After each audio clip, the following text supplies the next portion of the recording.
ар бир негатив, жаман, ыплас, акарат сөздөрдүн бардыгы шайтандан, жана ар бир позитив жана жакшы сөздөрдүн бардыгы Аллахтан.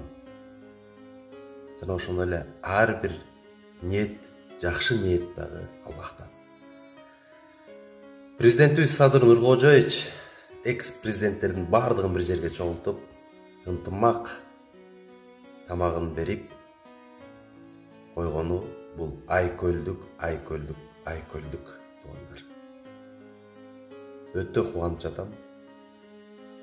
Болбосо туугандар арасында эле Ашачыл, Сокечил, Текебаевчил, Мадумаровчил, Доконцашник деп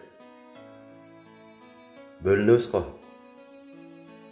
Эми ошол нерселерге бөгөт койгонго урматтуу биздин президентибиз өзү баштаптыр. Иншаллах, Аллах